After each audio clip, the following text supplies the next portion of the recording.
You're listening to All Sides. I'm your host, Amy Juravich. We're talking this hour about lead and how ingesting any amount of it is unsafe. Health issues related to lead exposure are well documented, with thousands of children diagnosed in Ohio each year. The new state budget, in the new state budget, the Republican-led legislature slashed millions of dollars earmarked for lead abatement efforts.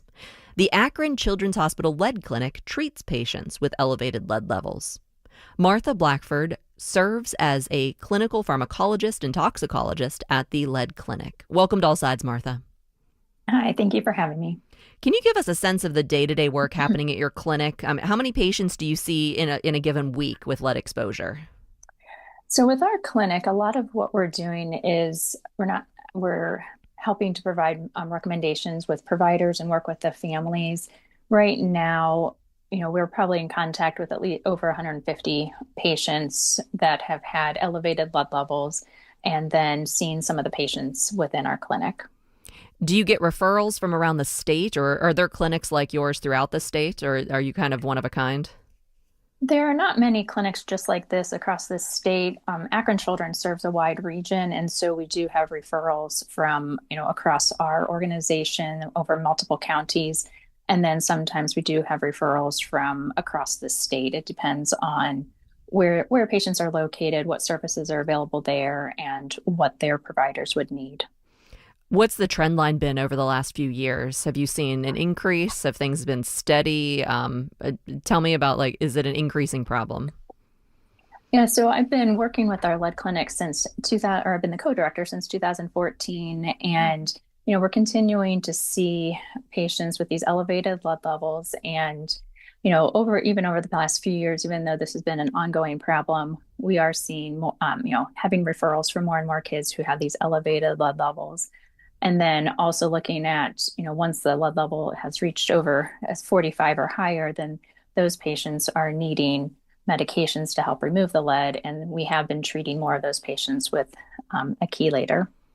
Do you think that this is because there's more problems with lead, or is it that there's more lead testing? So kids are being tested more frequently, and so then we know about it. It's likely a combination of both. We have been increasing, children are with the screening and getting that testing done, because a lot of families with children who have had lead exposure, they really may not know that their kids have had this exposure. And so the screening is really important to identify those patients.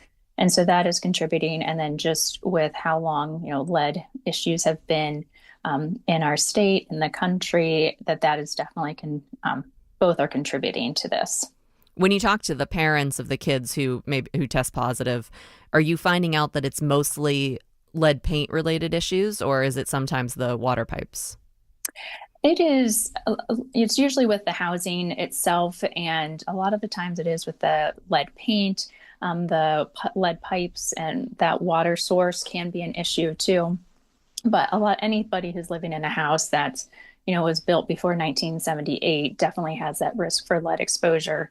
And a lot of the times, it could be the paint, it could be around the windows, doors. There's lots of areas that the families are, just it's not obvious that that's where the lead's coming from until they realize that their child has a high lead level. We're doing this show today because the state cut millions of dollars from the state budget related to lead abatement efforts. Does your clinic receive state funding? We do not receive state funding. This is through the hospital, but we're always, open to engaging with policymakers and help ways to make our kids and communities healthier. So what do you think of the fact that it's been said by some members of the legislature that these lead abatement programs are spending too much money? They were talking about inefficiencies and just problems with the money, so they ended up cutting it. What's your reaction to that?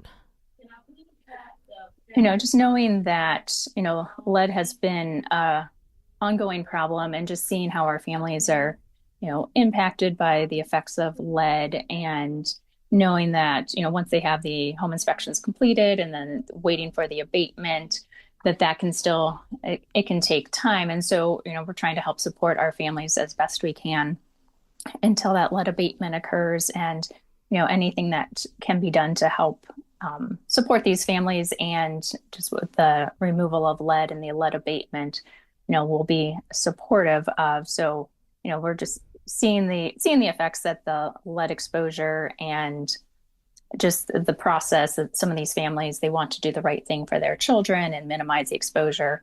And then it can take a while for that all to occur. This is All Sides on 89.7 NPR News. We're talking about why lead is a complicated problem to solve with Martha Blackford with Akron Children's Hospital's Lead Clinic. So when lead is detected in a home, what steps happen next? Does the family have to leave the home? The family doesn't have to leave the home. So when the state will do the home inspections, and then they're working with either the homeowner, whether that's the landlord or the family, and what needs to be done from that side for, getting applying for the grants. And it takes time for all of that to occur. And so in the meantime, we're talking to families about ways that they can try to minimize that lead exposure in the home until the abatement occurs. Sometimes if they have alternative places that they could stay until the lead abatement occurs, we would encourage that. It's just not always an option for some of our families. So if they do need to stay in the home, what are some things you tell them to do besides just figuring out the problem areas and keeping the kid away from it? Yeah, so the things that we go over with the family, wiping down surfaces, especially if they know, like if it's windows, a certain room, the doorway, trying to wipe down with damp cloths those areas, and vacuuming or sweeping frequently. Hand washing is really key with the way that kids are exposed to lead. A lot of it's from, they're putting their hands to their mouth, things that they're putting in their mouth. And so frequent hand washing is really important. Other things that we'll talk to them about will be, leaving shoes at the door. So that way, if there's some source of lead on the outside of the home, it's not getting, they're not tracking that through their house, and trying to just minimize, watch what the kids are putting in their mouth or keeping them out of certain rooms if they know that that's the issue. What could the lead source be outside of the home that's on your shoes? Some of that could be from exterior paint or porches, and a lot of that would be from some either lead source from the home or just from the environment, in the dirt if they have bare soil around. Mm, okay. Can you talk about how the socioeconomic factors play a role here? Low-income families have fewer options for A, moving to a different home, or B, getting help with repainting their entire home or dealing with new windows or something like that. Yeah, so there's a lot of factors with that, and a lot of our families are renting, some are the homeowners. And with our clinic, though, we do have a multidisciplinary approach. And so part of our team, we do work with our social work department and also with community legal aid to help work with those families and get them connected if they would need that type of resource for that, to help support them with what's happening, with their home part. The clinic, we're helping to support the healthcare side of things, but also get them connected to resources that can help them in other ways. Are you worried now that some of those resources might be harder to find if there's been cuts at in state funding? Yes, that is, any cuts are always going to be a concern, and we're just trying to continue to work with our families to see what we can offer and provide from that aspect, and try the best we can to support them during this time, because it can take a long time for, even once the source is removed, for lead to leave the child's body. I wanted to talk about the therapy used to deal with the lead poisoning. Is it chelation therapy? Am I saying that right? Yes, chelation therapy. Chelation yes. therapy. Can you tell me what that is? Yeah, so chelation therapy, it's when a medication is used to bind a metal. So in this case, it would be lead. And we're using that when kids' levels are 45 or higher. And there's a couple different kinds of chelators that are available. One is an oral form and called Sexamer, and that's what we're using primarily with our patients. Okay, so is this Is this the best treatment? Is this the only treatment? Yeah, there's the other medication, it's an IV form, and it just looking at how high a kid's lead level is, that those are the two main forms, and the oral Suxmer is, easier for the family since that doesn't require an inpatient stay. It's looking at typically it's going to be a 19-day course for the patient. And so they can do that outpatient and then we continue to follow them. And sometimes kids may need to have multiple courses of that depending on how high their blood level is.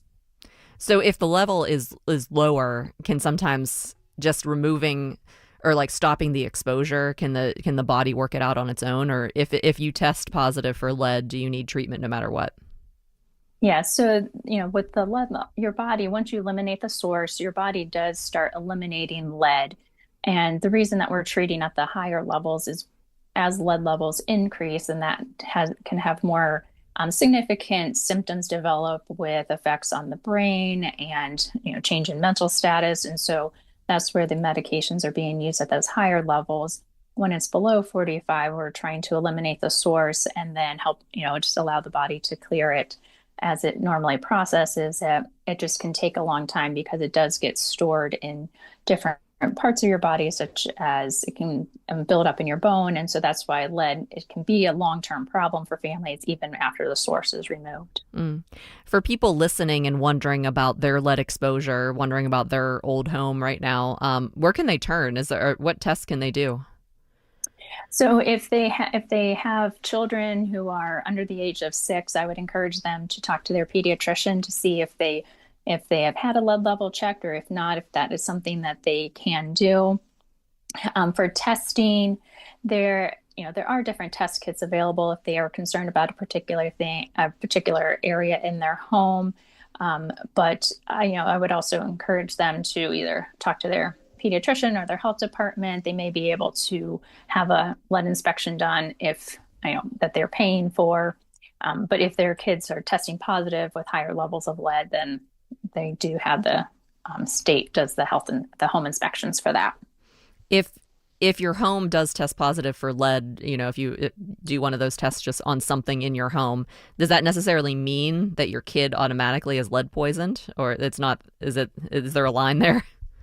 Yeah, no. So that would tell you that there's lead source in your home, and then you would want to have that conversation with your pediatrician to see if your child should be tested, or you could have your child tested to see what their actual risk is.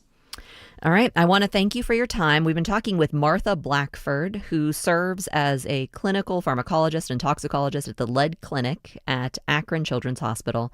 Martha, thank you for your time today. All right. Thank you.